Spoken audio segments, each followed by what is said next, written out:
Good evening. It's Tuesday, November 7th. Welcome to a new episode of System Update, our live nightly show that airs every Monday through Friday at 7 p.m. Eastern, exclusively here on Rumble, the free speech alternative to YouTube. Tonight, even before war between Israel and Gaza broke out a month ago, it was clear that Western populations were becoming far less willing to fund Ukraine's hopeless war effort against Russia. A CNN poll in August found that a majority of Americans now oppose any further U.S. resources being used to fuel the war by sending it to Kiev, while a candidate won the prime ministership in Slovakia, a longtime ally of Ukraine, by running on a platform of cutting off all funds to the war.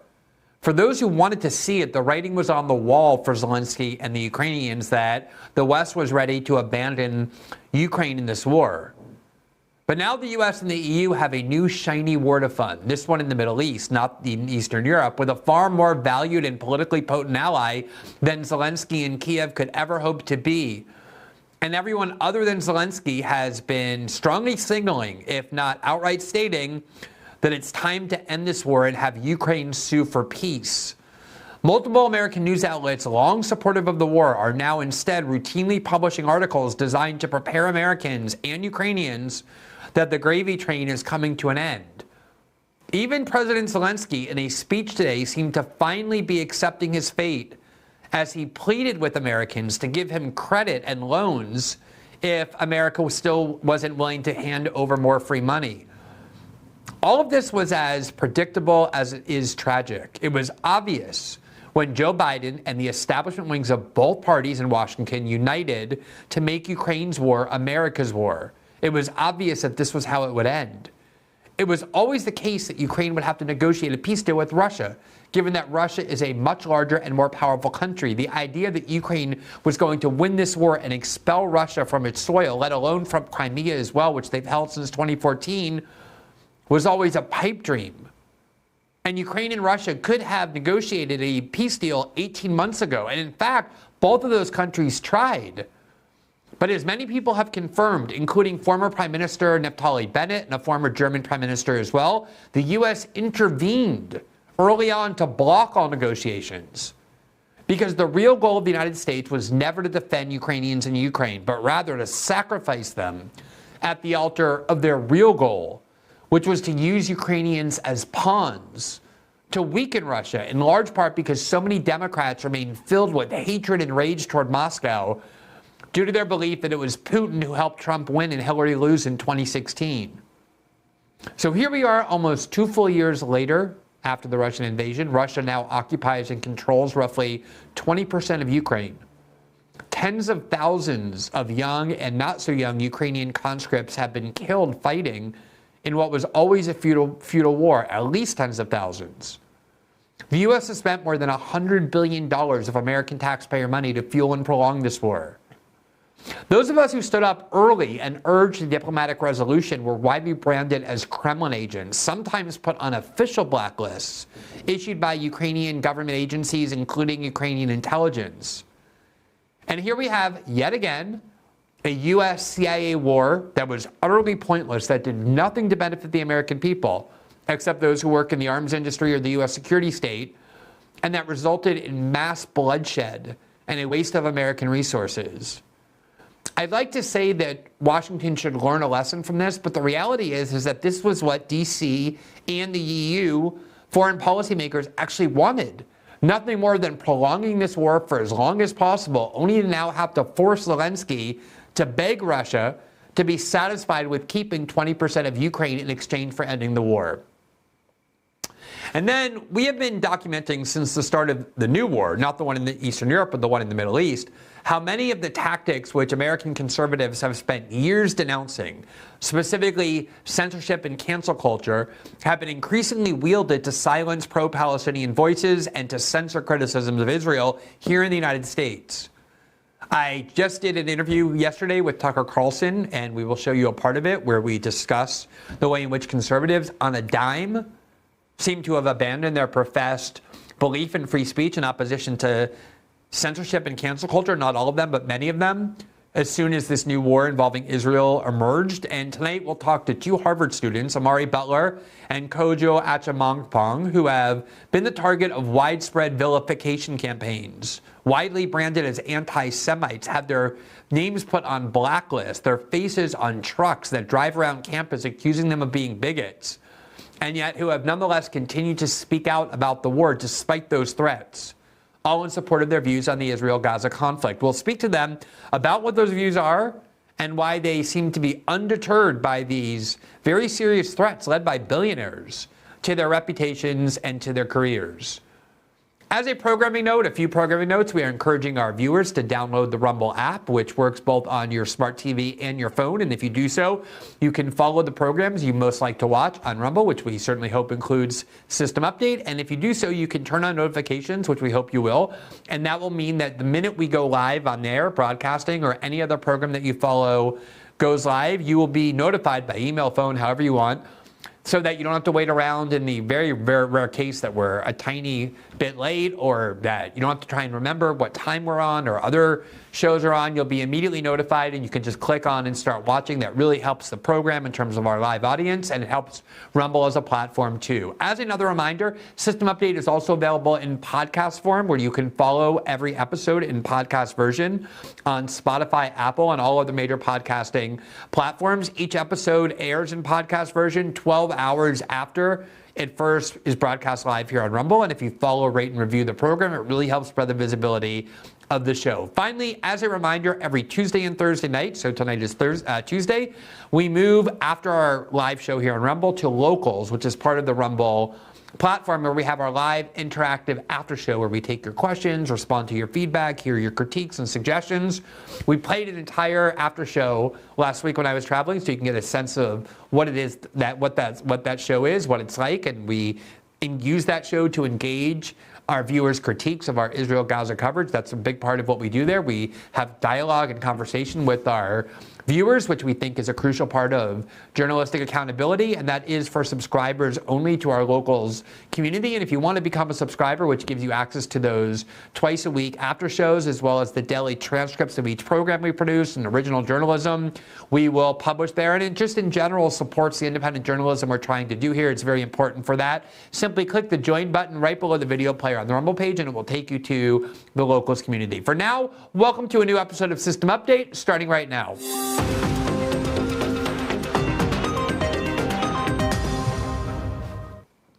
One thing that you have to say about the United States is it is a country that fights a lot of wars and that funds and fuels a lot of wars in a proxy sense. Nobody can deny the United States says that. And often these wars repeat themselves. They become very predictable, both in terms of the propaganda that justifies them and that induces Americans to accept them early on, and in the ways in which the war progresses. And as we pointed out many times and documented with polling data, it's almost always the case that when new wars are presented, a majority of Americans from both political parties are induced to support the war using very intense emotional propaganda. But by the end of the war, whether it's 6 months later or 2 years later or 10 years later, Americans come to view the war as a mistake. That's exactly the pattern that this war in Ukraine followed, and it was very predictable and very obvious that exactly that would happen. I can show you many videos on this program back in February of 2022 when Russia invaded, where we went on the air and said exactly that was going to happen. I could see at the time how powerful the emotional propaganda was, showing Ukrainians weeping over lost loved ones or seeing their buildings that had been bombed. Obviously, that is going to move any decent person. The media always picks and chooses which victims to show, which victims to hide. That's a very powerful way to manipulate public opinion. But I could tell in the first 2 weeks that the emotional outpouring on behalf of Ukrainians as a result of the unified media support for Ukraine was so intense that it was going to be impossible to have any space to question that war and U.S. support for it for months to come. And I devoted many shows to just urging that people take a step back, that people understand that we're all emotional beings, but that our emotions, the decent emotions in us, can be manipulated, as they so often are, to get us to support things that are not in our interest or to believe things that are patently untrue. And most of the people, I was far from alone, who oppose the U.S. role in this war were arguing that Ukraine had no chance to win, that Russia was a much, much bigger country. Just on population size alone, there was no way Ukraine could keep up. They just didn't have the men in their country to go and fight on the front lines the way the Russians did. And Russia's just a much more powerful military anyway, even if NATO is behind Ukraine as it was. And it was clear that what was going to happen was Ukraine was not going to be protected as war supporters were claiming they wanted to do, but instead that Ukraine was going to be destroyed.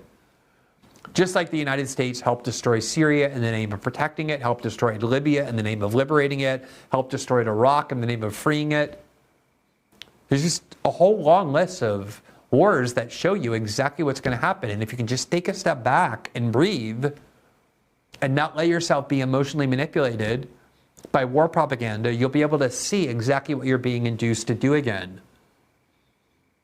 And the few of us in media who are standing up and saying this war is wrong, the United States is going to make things worse by supporting it and fueling it, that instead there should be diplomatic attempts to resolve this war instead of what seemed to be deliberate attempts to fuel it and worsen it and prolong it. All of us were called Kremlin agents or Putin apologists or being pro-Moscow.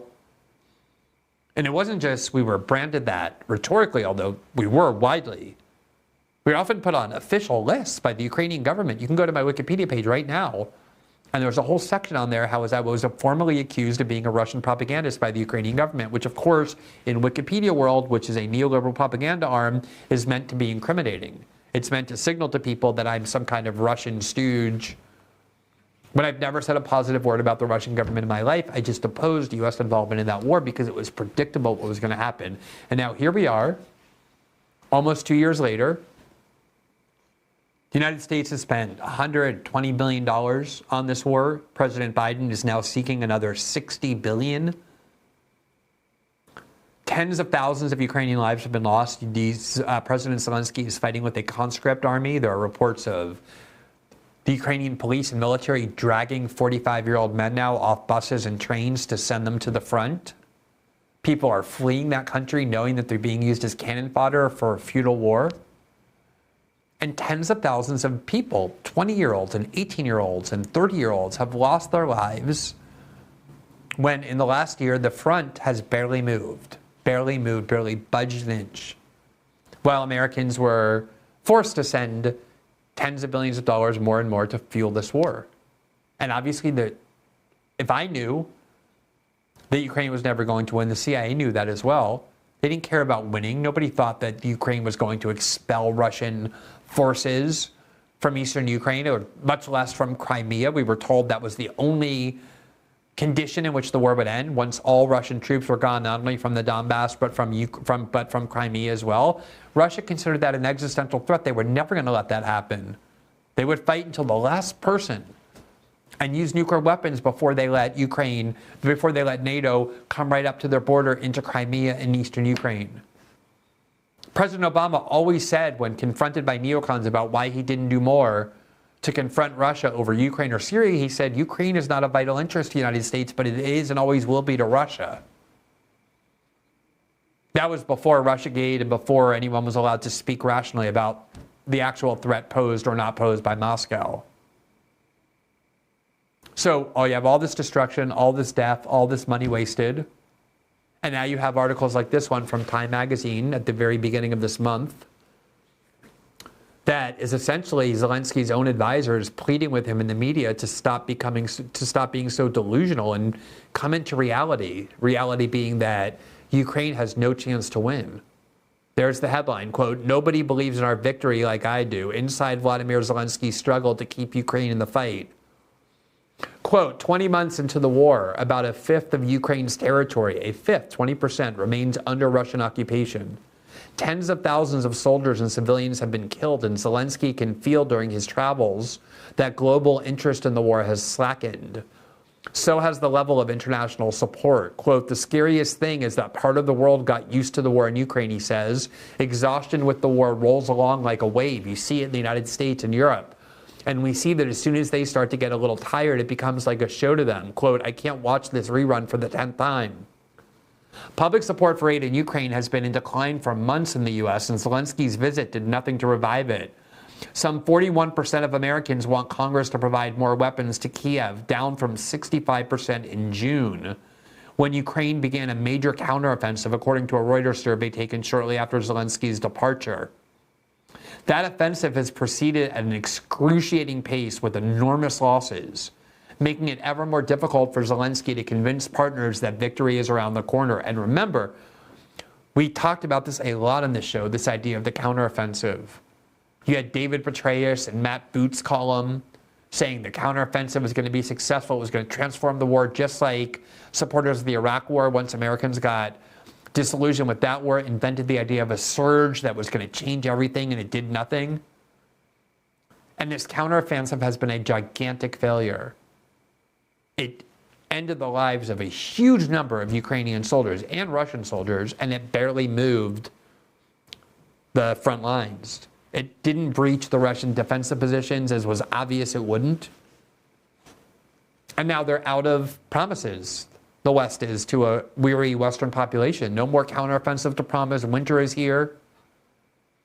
Quote, with the outbreak of war in Israel, even keeping the world's attention on Ukraine has become a major challenge. Despite the recent setbacks on the battlefield, Zelensky does not intend to give up fighting or to sue for any kind of peace. On the contrary, his belief in Ukraine's ultimate victory over Russia has hardened into a form that worries some of his advisors.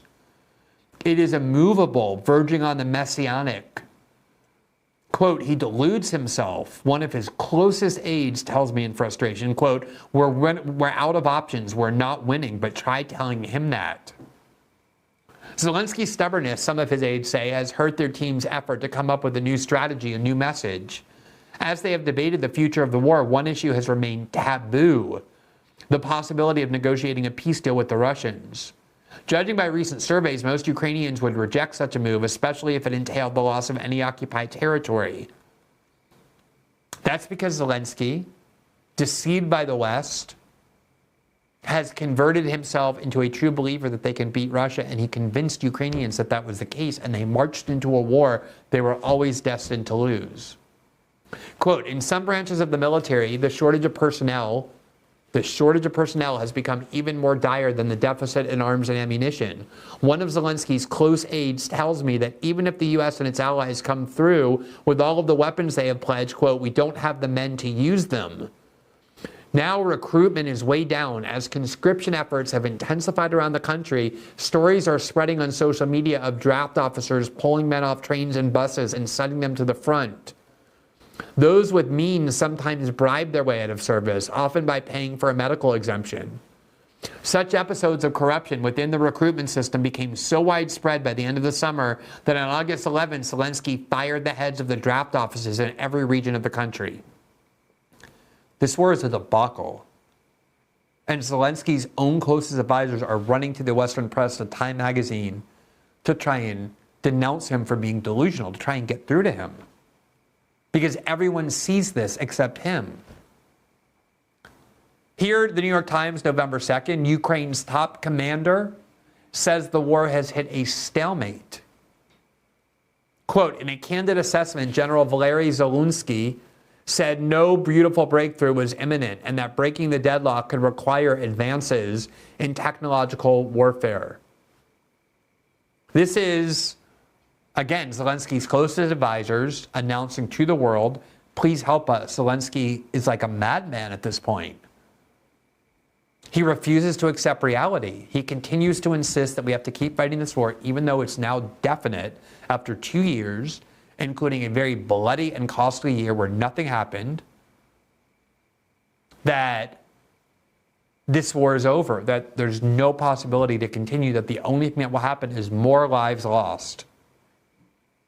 And that the only rational solution is for Zelensky to enter peace talks with the Russians, even though Russia will now have the upper hand.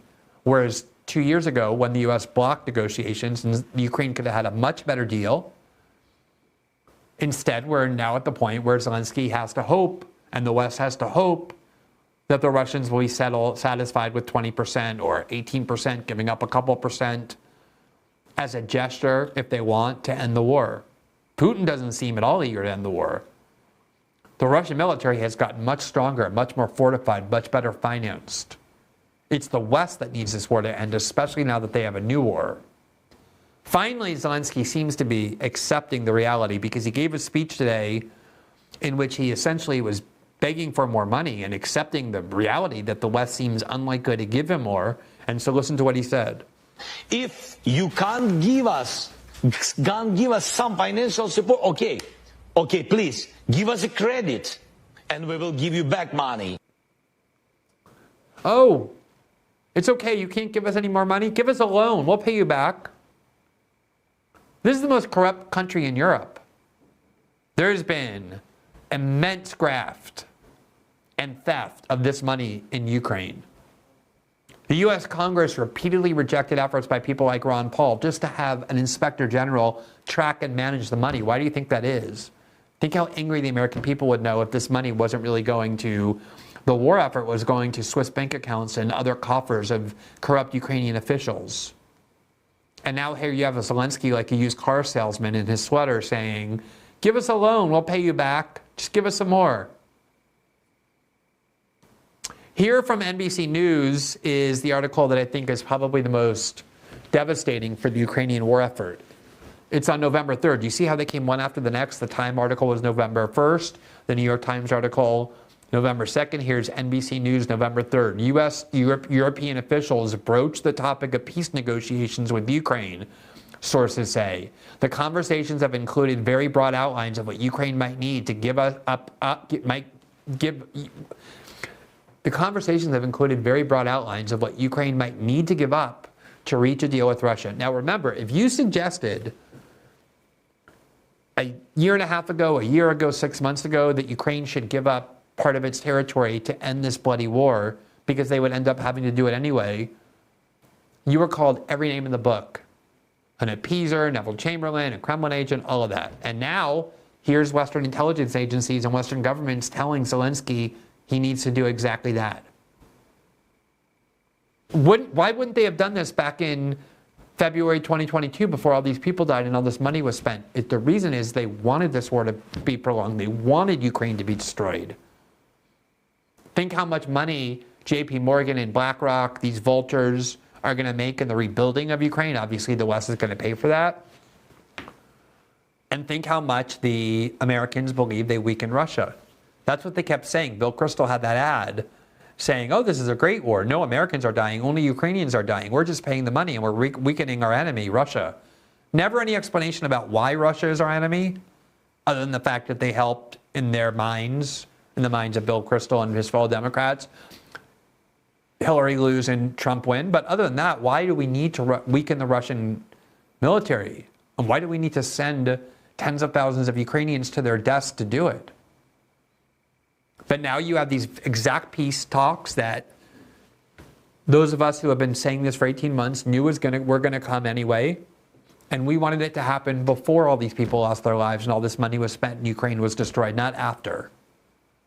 Quote, the discussions are an acknowledgement of the dynamics militarily on the ground in Ukraine and politically in the U.S. and Europe, officials said. Quote, they began amid concerns among U.S. and European officials that the war had reached a stalemate and about the ability to continue providing aid to Ukraine, officials said. Biden administration officials also are worried that Ukraine is running out of forces while Russia has a seemingly endless supply, officials said.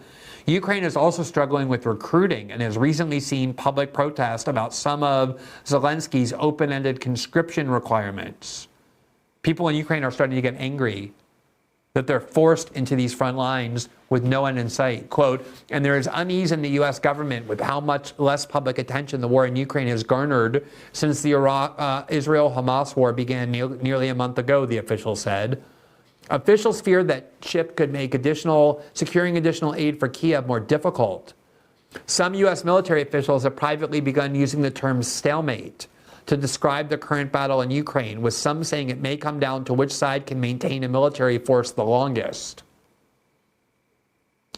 Now, note that one of the very first things that Mike Johnson did when he became Speaker of the House was he separated the bill to fund the war in Israel from the bill to fund the war in Ukraine.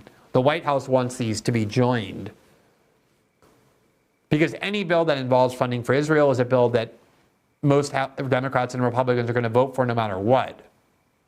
And they know that's the only way they can get funding for Ukraine to pass the House. But if you separate them, as Mike Johnson did, then you have one vote on sending billions of dollars to Israel, which of course will pass. Israel always gets what it wants in Washington.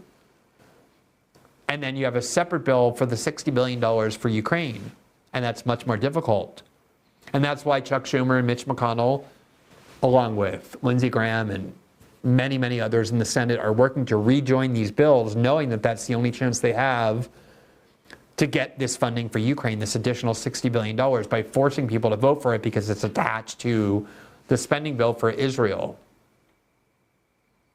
Here the NBC article goes on, quote, neither side is making large strides on the battlefield, which some U.S. officials now describe as a war of inches. Officials also have privately said Ukraine likely only has until the end of the year or shortly thereafter before more urgent discussions about peace negotiations should begin. U.S. officials have shared their views on such a timeline with European allies, officials said. Public sentiment toward assisting Ukraine is also starting to soften in Europe. I mean, this is the West doing what it always does. Vowing, we will be with you until the very end. You have everything you need from us. Don't worry. Keep fighting. Enter this war head first.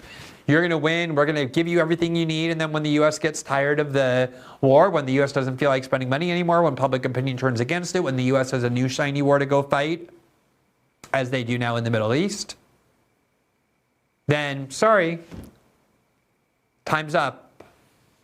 Time to go negotiate with the Russians about how much of your country you're going to give them.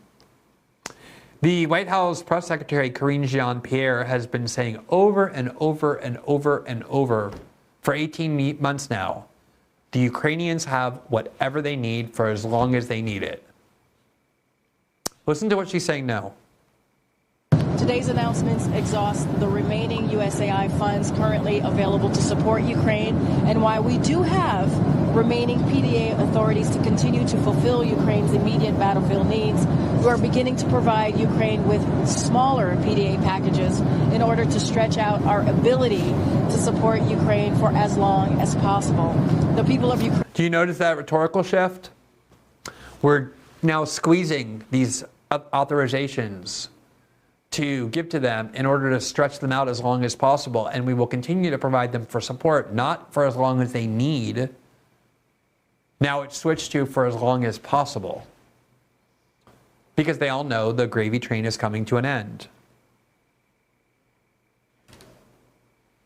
The people of Ukraine are on the front lines in the fight for freedom and democracy as we head into what will likely be another brutal winter full of Russian attacks. It is critical that Congress send the world an important message about America's resolve and take action to pass the president's national security supplemental request and show Vladimir Putin and the rest of the world that the United States continues to stand strongly with Ukraine. So that's the White House signaling to Americans, to liberals, who they've been telling, we're going to... Remember how for so long the mere suggestion that Ukraine wasn't going to win was treason? We were told the Ukrainians are these feisty fighters who are fighting on their home territory. There's no chance the Russians are going to win. Ukraine's victory is inevitable. All of that was a lie.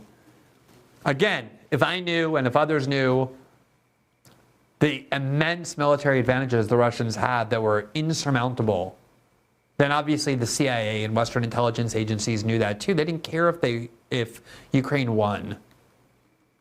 It's sociopathic what happened here, sociopathic. They placed no value on the lives of Ukrainians while they were telling the populations that all they cared about were Ukrainians. They saw them as pawns, just to be sacrificed like in a chess game, to advance your other interests. That's what Ukrainian lives were to them. And the people who kept saying over and over, we care so much about the Ukrainian people, and who told those of us who opposed Joe Biden's policy, you don't care about the Ukrainian people, it was exactly the opposite. I really didn't want this war to be prolonged by the CIA and Joe Biden and the EU because I knew that there was going to be bloodshed all throughout Ukraine. And the people who were in support of this war wanted that bloodshed. They didn't care at all. They just wanted to get back at Russia for a stupid political grudge. because they think it was Russia that caused Hillary Clinton to lose in 2016. That really is what liberals think. Republicans supported the war because Republicans support wars. The establishment wing of the Republican Party, Mitch McConnell and Lindsey Graham and Tom Cotton, all those people, you tell them there's a war with Russia and they're on board. But Democrats were feeding on endless hate-mongering toward Russia for years. That was the biggest story in American political life, was Russiagate and what the Putin did and Trump in bed with Moscow and the Kremlin. And so when there was a war for them to get back at Russia, they were eager, they were bloodthirsty. They didn't care about Ukraine. Ukraine was the instrument to get back at Russia. In case you don't believe that still, hear from Ukrainian Pravda in October of 2023. Former German chancellor claims he, quote, mediated a situation between Ukraine and Russia in 2022.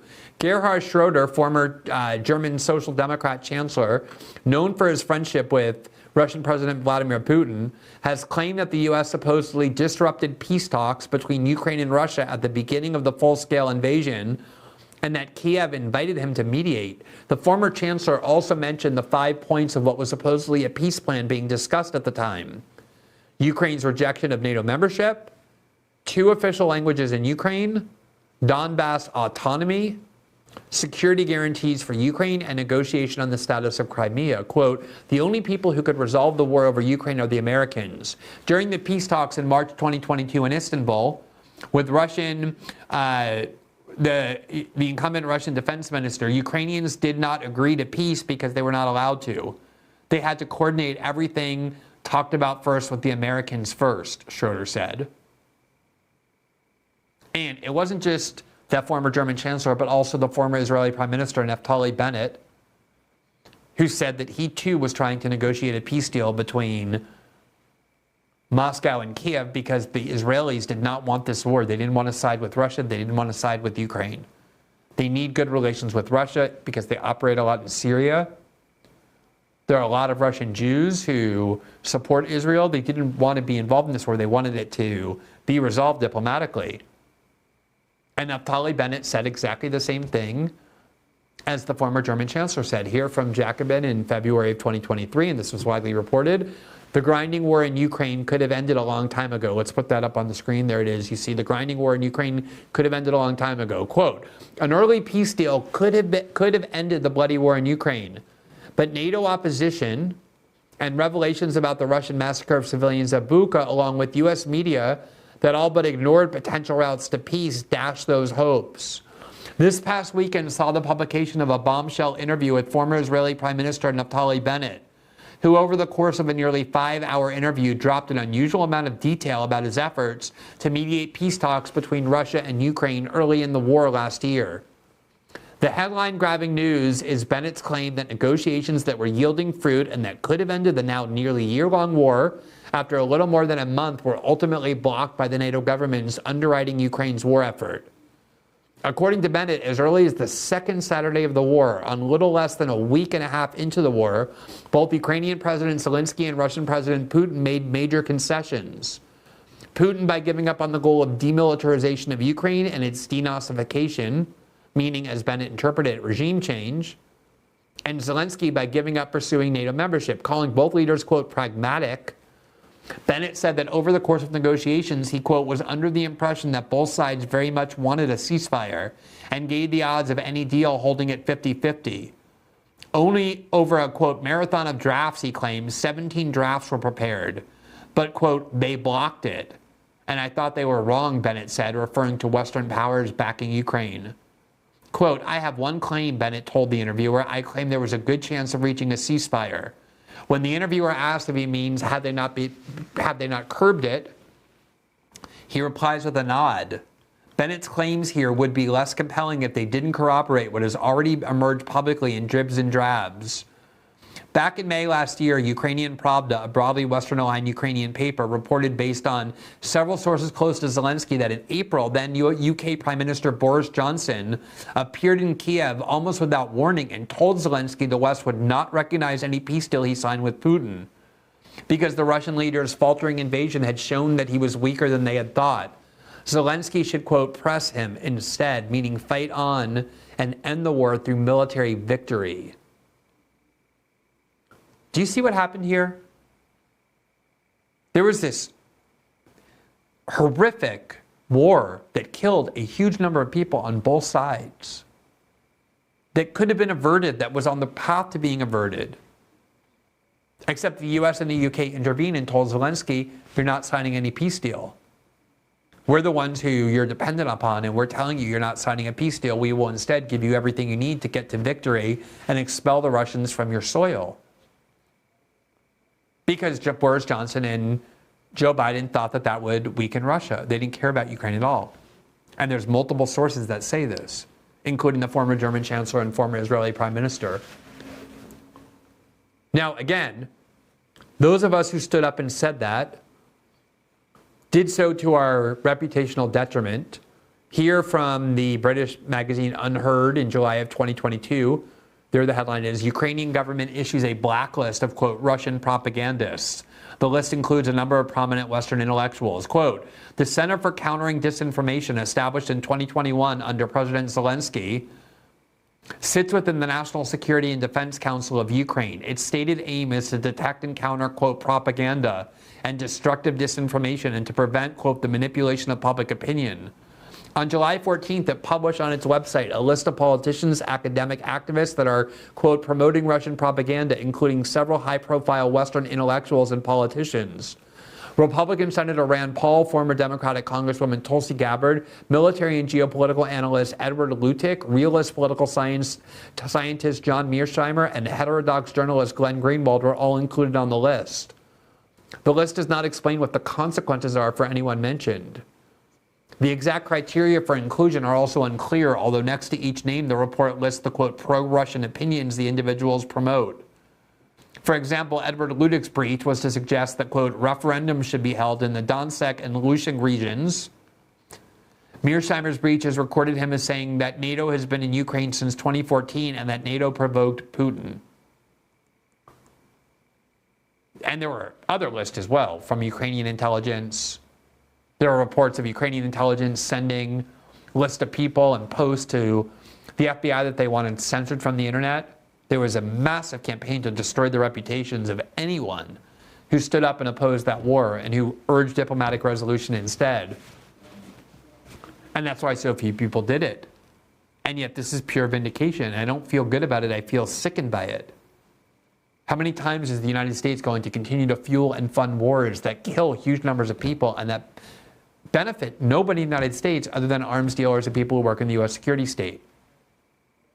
And I know people in Washington won't learn the lesson, but I hope all of us do. Because in this lies a very important lesson about how war propaganda functions and how easily we're induced to support it.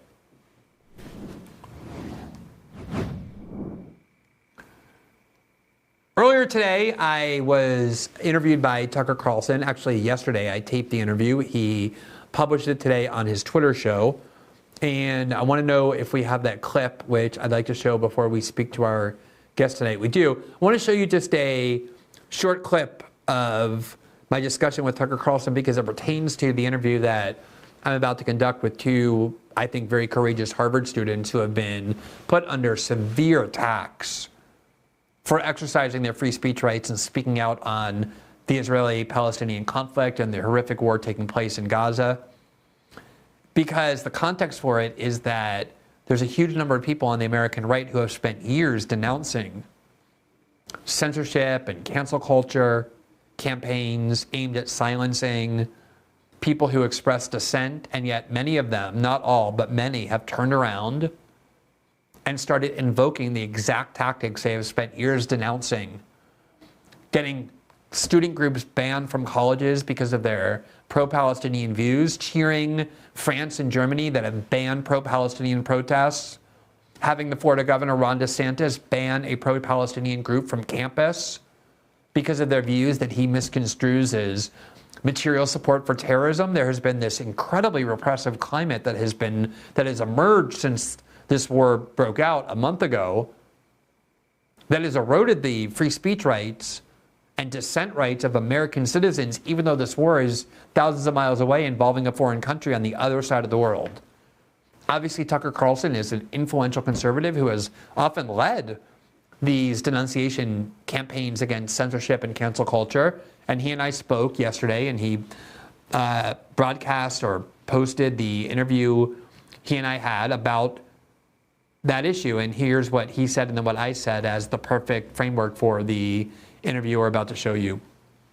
Rights from Americans. What's so terrifying to me, though, is that the right, the American political right, which really was through this kind of weird transformation that's happened over the past dozen years, has become the lone defenders of the First Amendment. They've abandoned that in the last month, like instantly. So I think you could say, you know, I strongly support Israel. I strongly dislike Hamas. I'm rooting for, maybe I think we should commit troops to the region. I mean, whatever. You can have any view you want. However, American citizens have a right to express their opinion, period. And that supersedes any other event in any other country. It's like that's a core right. And I don't hear many conservatives saying that. And so you sort of wonder, like, if they're not defending it, who will?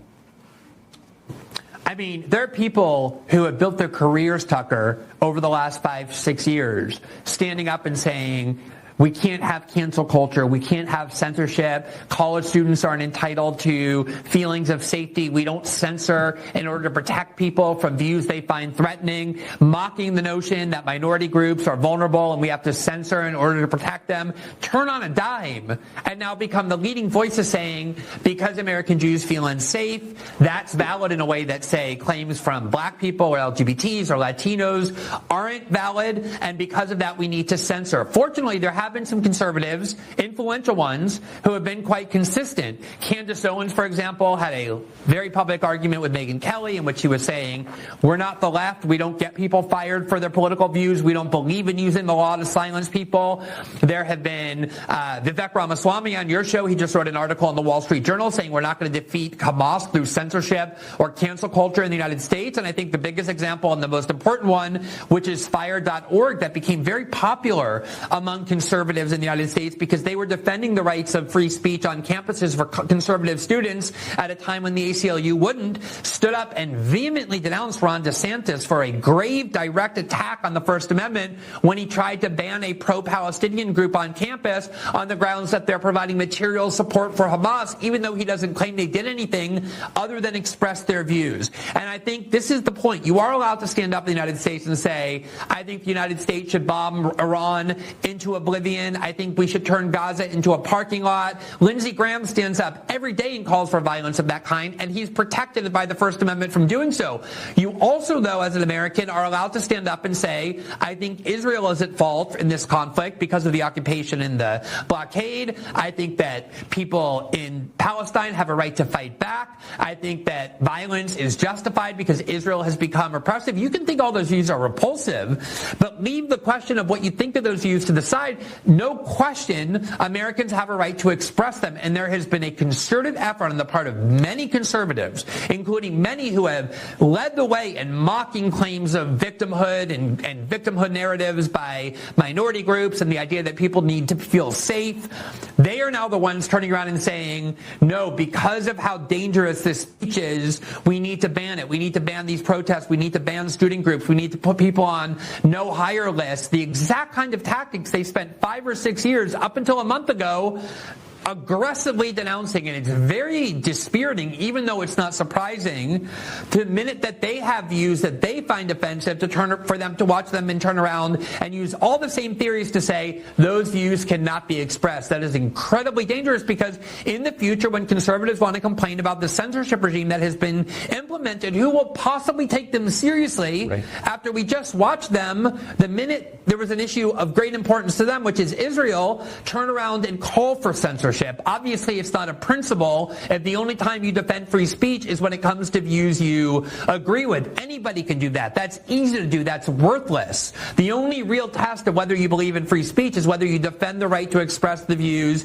you find most offensive. And a lot of conservatives, not all, are woefully failing that test. All right, so that you can watch the full interview on Tucker Carlson's Twitter page where he publishes the full discussion. There was a lot of talk about Ukraine, but a lot of talk about the war in Israel and Gaza as well, and this kind of climate of repression that has emerged in its wake. Tonight, Amari Butler and Kojo Achiampong are both students at Harvard who have been very outspoken about the conflict between Israel and Palestine in general and the war in particular. As a result of a letter they signed shortly after the Hamas attack on October 7th, they were widely branded as anti-Semites, accused of supporting terrorism. They had their faces put on trucks that drive around Harvard voicing these accusations against them. They had billionaire hedge fund managers organizing public lists with their name on it to prevent them and others from being hired. And yet, remarkably, and I think quite commendably, they have been quite defiant in the face of these threats to their futures and their careers and their reputations, and they continue to unapologetically speak out on campus.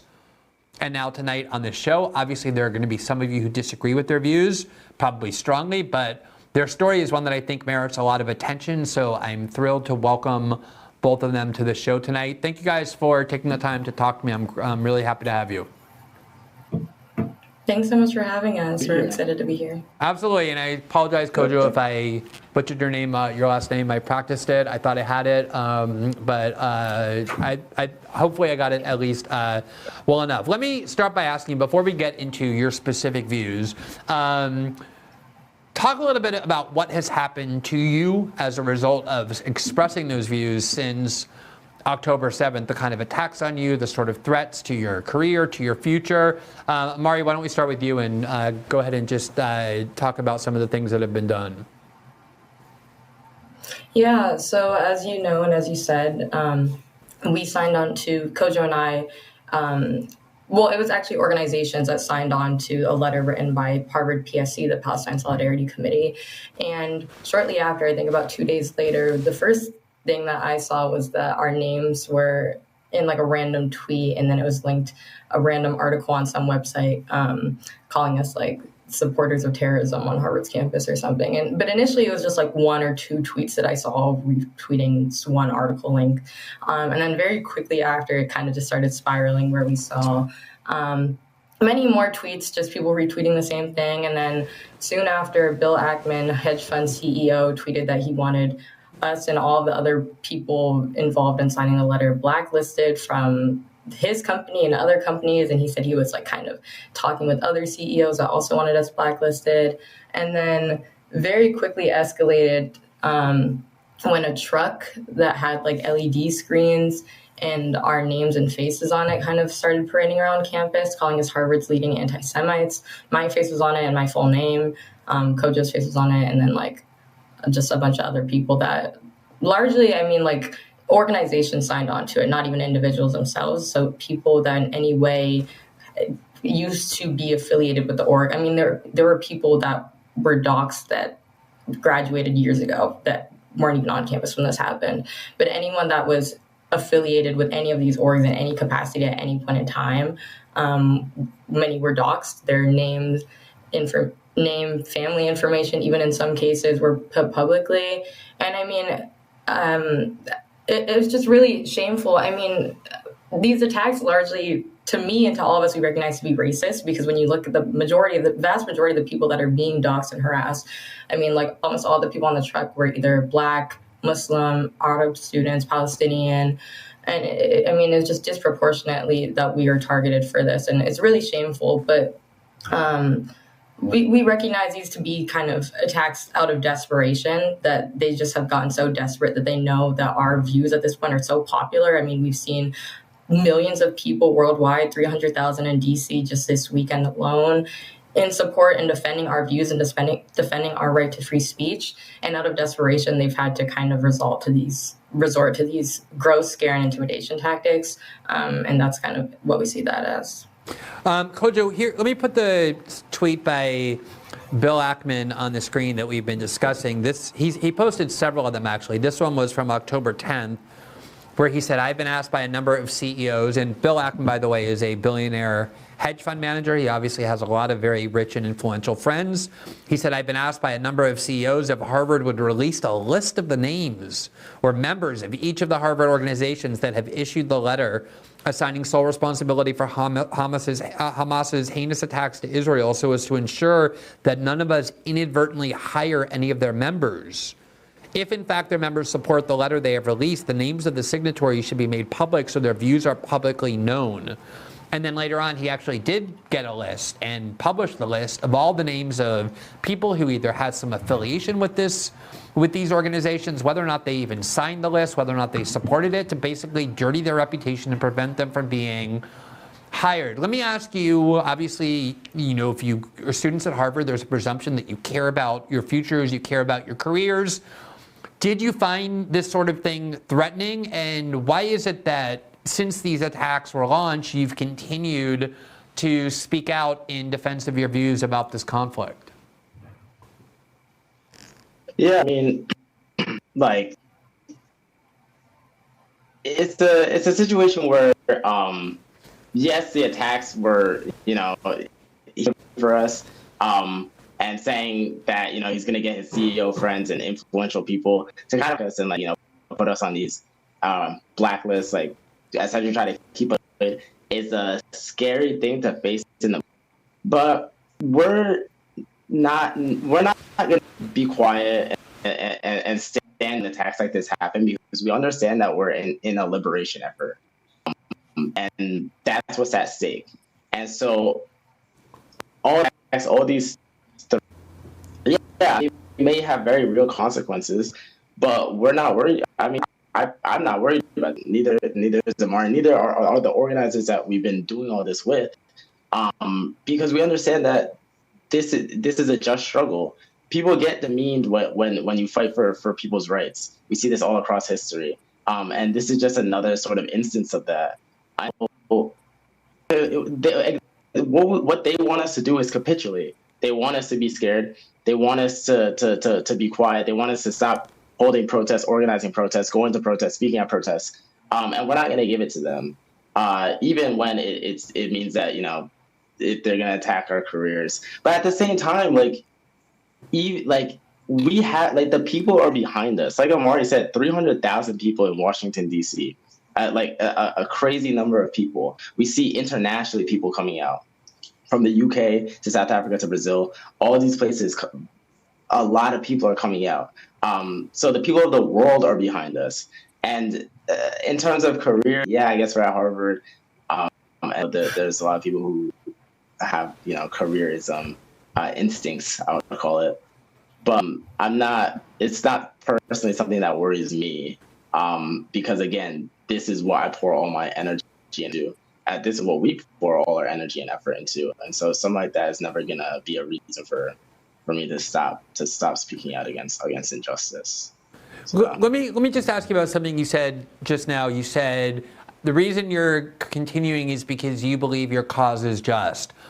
A lot of people have tried to describe your cause, to characterize your cause based on this letter that you signed, based on statements you've made subsequent to that letter, as your cause being pro-Hamas or pro-terrorism, or supporting the idea that Jews in Israel and elsewhere deserve to be killed.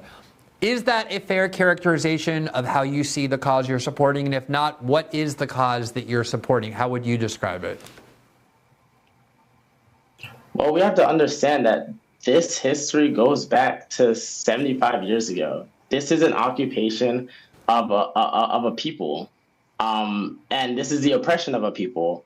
This is a situation where you have two codes in a land, where we have apartheid, where you have genocide, where 10,000 people have died in Palestine since October 7th. This is a situation where, this is a situation where, you have things like the Nakba. This is genocide, right? So what against is genocide. It's an occupation of a people. In the same, you had injustices similar to this. In our own history as Black people in America, with stuff like Jim Crow, when you think about apartheid South Africa, they're always gonna try. But we understand that this is a just struggle. Amari, I know from experience that if you speak out on this issue in any way that is off key from the bipartisan consensus in Washington, from the overwhelming majority viewpoint of people in power, which is very, very pro-Israel, that has been U.S. policy under both parties for decades, you're automatically going to get accused of anti-Semitism. That's true of me, even though I'm Jewish, even though I grew up in a Jewish tradition, in a Jewish family, steeped in all of the kind of aspects of Judaism. And yet when people accuse me of that anti-Semitism, one of the things they argue is, well, you seem very focused on this conflict when there are a lot of other conflicts around the world.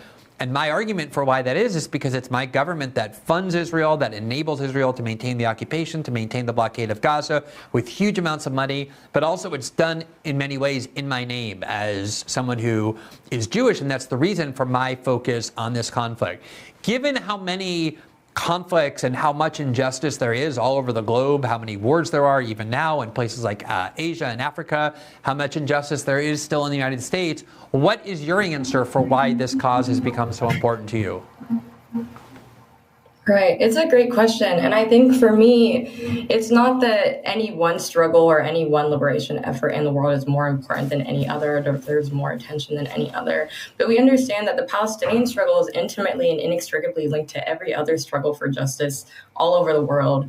For me personally, there's been a long, robust history of solidarity between Palestinian liberation movements and Black liberation struggles, both in the United States and globally. During South African apartheid, there was a huge solidarity between Palestine and South Africa because, they're facing occupation and apartheid in the same way. Even in the United States, we saw Black freedom fighters like Malcolm X and Huey P. Newton that were always vocal in their unequivocal support for the Palestinian people, and the intimate connection between those histories and between those struggles. And in the United States, for me, to your point, I think it's a great one that it is largely our government. The United States is a sponsor of Israel. Israel would not be able to commit all the atrocities it does without the material support from the United States. It's $4 billion every single year that the United States provides to Israel, and then even more in moments like these. And like you said, these are our tax dollars, the American tax dollars. I work hard, I make money, and then that money is sent to fund genocide in Israel because I live in America, and America funds genocide overseas and sponsors the Israeli government.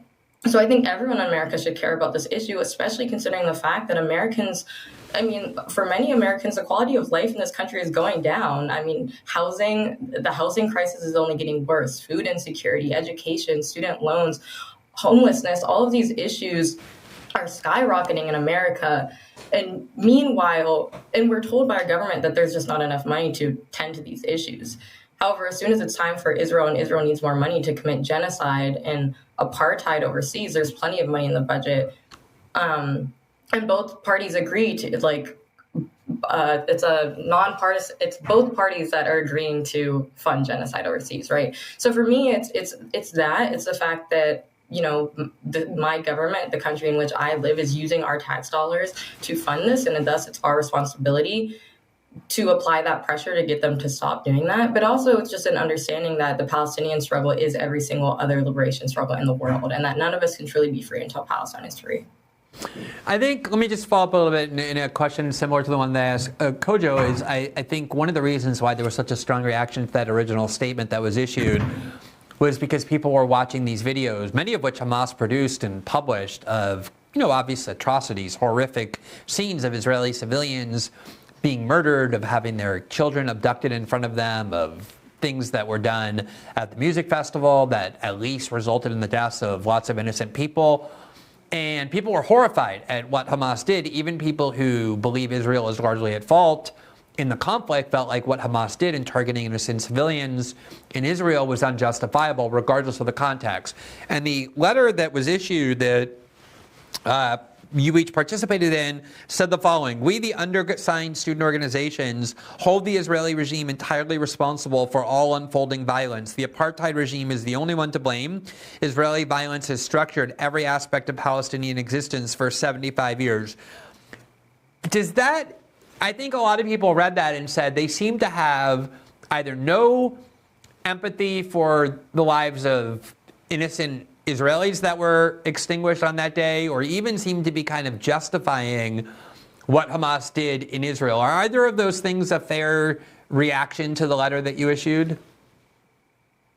Yeah, so I will say that obviously no one likes the taste of blood, you know, and I think the loss of life, especially innocent life, is always lamentable. It's always sad. You know, no one wants war. No one wants violence. Nobody wants these things. We want to live in a country with peace where, you know, bloodshed is not, we don't see bloodshed to the scale. But it's important to understand in this context that the root cause of the violence does come back and go back 75 years ago, beginning with the Nakba in 1948, where 700,000 Palestinians were brutally and forcibly removed from the land that has historically always been there, that they've lived in for generations, right? That they've tended to and lived in this land for generations, and they were forcibly removed removed from it violently. And ever since then, you know, I mean, obviously many Palestinians still remain in this land, and now today they're treated like worse than second-class citizens, and then they're bombed periodically, and now we're seeing a literal genocide in Gaza, and then we're even more so, there's still, you know, continually brutal repression of Palestinians all throughout occupied Palestine, not just in Gaza that we're seeing in the news right now. And it's important to understand that, I mean, when someone is, you know, facing such brutal repression, we see always throughout history that there's always a response to that. Eventually people are going to be like, we're not going to take this anymore. And, you know, like I said, bloodshed and violence is always, I mean, no one likes it. I don't think that I don't, you know, it's always, no one likes the taste of blood, I'll say. But that being said, to truly stop the violence, to truly end all the violence in the region, which is truly what I want more than anything, we have to understand the root cause of that violence. And we have to go back to before October 7th and realize that all of this, there's a deep history that goes back 75 years, and none of the violence will stop until we address that adequately. So let me ask both of you, and I want to start with you, Kojo. I don't know if you heard the clip that I played about with a part of my conversation that I had with Tucker Carlson yesterday that he just published today, but it touched in part on what have been controversies on campus throughout the United States for quite some time, which is the idea that conservatives have been expressing a grievance that a lot of minority groups on college campuses have been claiming, look, we feel unsafe because of the expression of certain views that we feel are threatening to us as vulnerable minority groups, and we need our administrators and our campuses to protect us by suppressing hate speech, by keeping us safe, by ensuring that views that seem violent or hateful can't be heard. And now what you hear from a lot of conservatives on campuses, from a lot of Jewish student groups, is the same exact thing. We feel like we're unsafe now. We feel like there's a lot of rhetoric about Israel that seems anti-Semitic, that puts us in danger, and we therefore need our administrators to protect us by suppressing what we think is hate speech, namely very aggressively critical views of Israel and of the people in Israel who are pursuing these policies that you're so critical of. What did you think previously about the debate on college campuses about whether there needs to be restrictions on speech to help minority groups feel safe? And what do you think now about the claim by Jewish students on campus that they don't feel safe and therefore anti-Israel views need to be censored or restricted?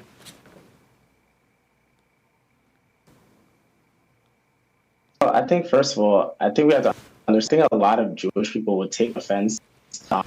People conflating Judaism with what's going on in Israel. I think there are a lot of Jewish people, a lot of Jewish students who would speak out against the genocide that's currently happening in Palestine.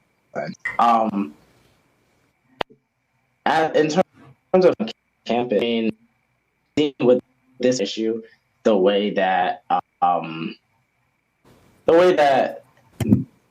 forces have tried to silence us, forces have tried, like we were just talking about the Bill Ackmans of the world, the way that, you know, they paraded a truck around campus. And the way that the university largely, I guess, allowed this to happen, right? In terms of the broader conversation, I mean, surrounding free speech on campus in relation to safety of students, it's not necessarily something that I've really put a ton of thought into, because I go back to the fact that if you truly believe what you are saying and what you are doing is just, then I will find, at least me personally, I will find my safety in me, in the people I organize with and the organizations I'm part of.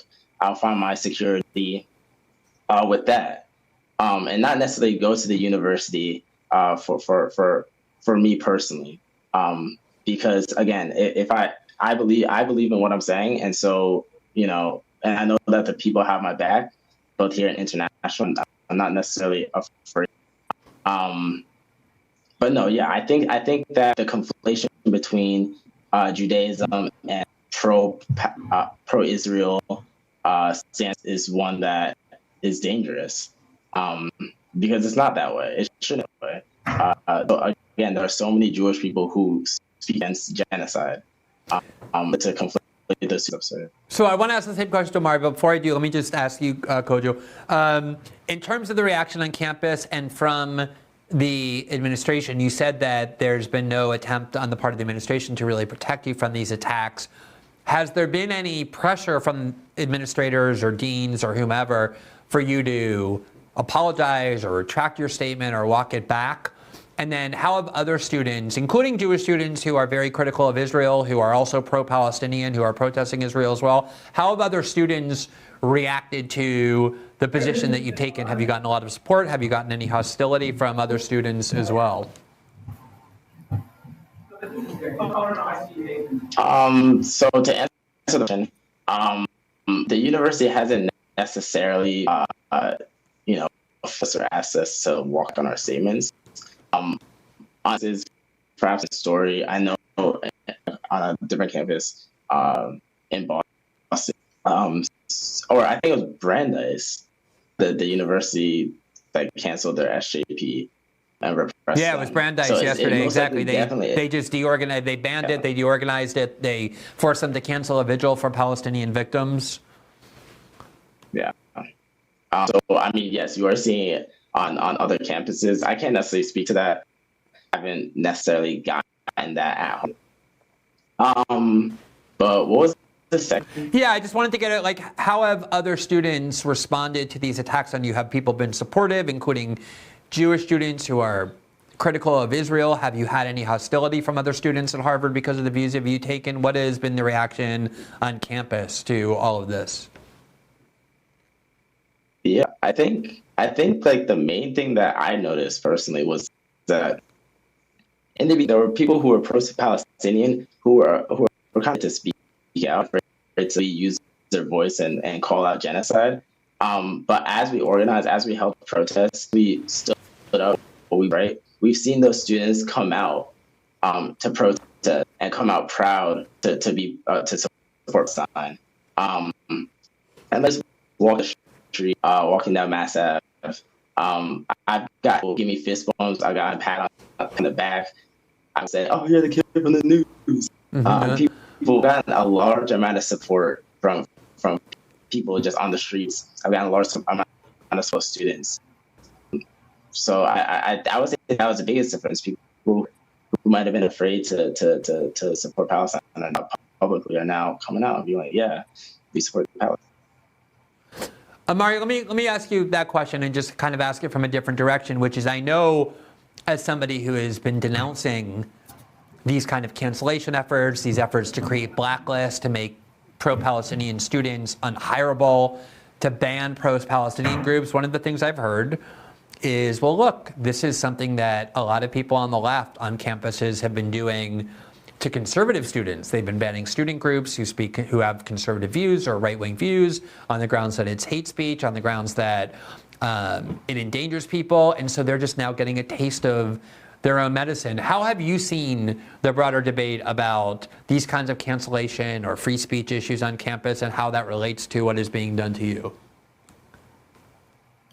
Yeah, that's actually an interesting point. And I would say to anyone making that point that I have not personally experienced that. I mean, being a student at Harvard University, I have seen very little to no suppression or condemnation of right-wing conservative groups in their efforts. I mean, I think Harvard tries to very often claim that they're pro-free speech in any capacity, in any way or form, and they very rarely try to intervene. But what we have seen, interestingly enough, is administration coming out in support of, the administration has not explicitly come out in support of, or in defense rather, of the students expressing pro-Palestinian views. I mean, they say the most that they're willing to say is that we defend free speech, but then they very explicitly make an effort to be like, however, these students do not speak for us. We don't agree with them. They don't represent Harvard University, et cetera, et cetera.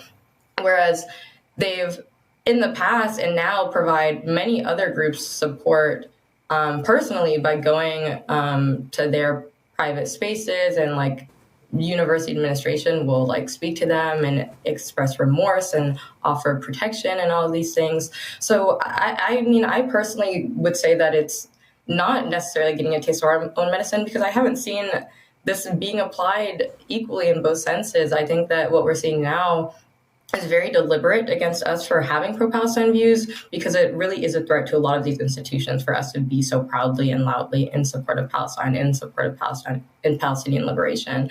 And because of that, it's necessary for them to double down on their condemnation and double down on these intimidation and scare tactics, because it is such a threat. And I really have not ever before seen anything to this extent. I've never, this is my third year at the school, I've never ever seen a truck parade around campus with people's students' faces on this. I mean, this is really a new extreme and a new level of harassment that I've personally never seen before. So yeah, I think it goes a lot further than getting a taste of our own medicine. I've never seen anything to this extent before. So I really do think it's a unique case. And I really think that administration and these groups know that there's something about Palestine, there's something about our support for Palestine that's such a threat to them that it requires them to really up the ante so much in this way. Yeah, it's interesting. Someone commented to me this week, and I hadn't really thought about it before, that one of the reasons why so many journalists, so many pundits, so many activists have been focused so much on campus is because there is this kind of emerging pro-Palestinian viewpoint, this kind of critique of what Israel is doing to the Palestinians, that in a country that has long been very pro-Israel is extremely threatening. And a lot of the kind of attacks on campus culture is about trying to wage war on that, and I think that's true. So let me just say to both of you, obviously the views you're expressing are subject to debate. A lot of people, as you probably know, don't agree with them, but personally I just want to say that I genuinely find what you're doing incredibly commendable. I've often said, one of the things for which I'm most grateful is that there was no internet when I was 20 years old and 25 years old to record every one of my thoughts and every one of my actions, because we do live in a world where everything that you're now doing is going to be attached to your name forever. And it takes a lot of courage when you have billionaires uniting to put you on blacklist and people riding around with trucks with your faces on it, accusing you of horrible things, to, in the face of that, say, I believe so much in the cause and what I'm doing that I'm going to continue to speak out and exercise my rights and not be intimidated by these bullying tactics. I think it takes a lot of courage, a lot of moral courage, and it sets a really great example, including for people who talk a lot about what's happening on college campuses, to say, well, if you're being attacked these ways, then you have the option just to continue to speak out anyway. And I think that's what you're doing, and I find it really inspiring, and that's a big part of why I wanted to have you on my show. So I really appreciate your coming on and talking about this, and I hope you'll continue to follow your conscience, and I have faith that you will. Thank you so much, Glenn. It was an honor to be on the show. Yeah, all right. Have a great evening. Yep. Bye-bye. Yeah, have a go. So that concludes our show for this evening. As a reminder, System Update is also available in podcast form, where you can follow us on Spotify, Apple, and all other major podcasting platforms. Each episode airs in podcast version 12 hours after they first appear live here on Rumble. And if you rate and review and follow the program, it really helps spread the visibility of the show. Since tonight is Tuesday, every Tuesday and Thursday, once we're done with our live show here, we move to Locals for our live interactive after show. That's part of the Rumble platform, where we take your questions or respond to your feedback, hear your critiques and suggestions. That after show is available only for subscribers to our Locals community. If you want to become a subscriber, which also gives you access to the transcripts of each show that we produce, as well as the original journalism that we'll publish there, and it really helps the independent journalism that we're trying to do here. Simply click the join button right below the video player on the Rumble page, and it will take you to the local community. For now, for those of you who've been watching, we are, as always, very appreciative. We hope to see you back tomorrow night and every night at 7 p.m. Eastern, exclusively here on Rumble. Have a great evening, everybody.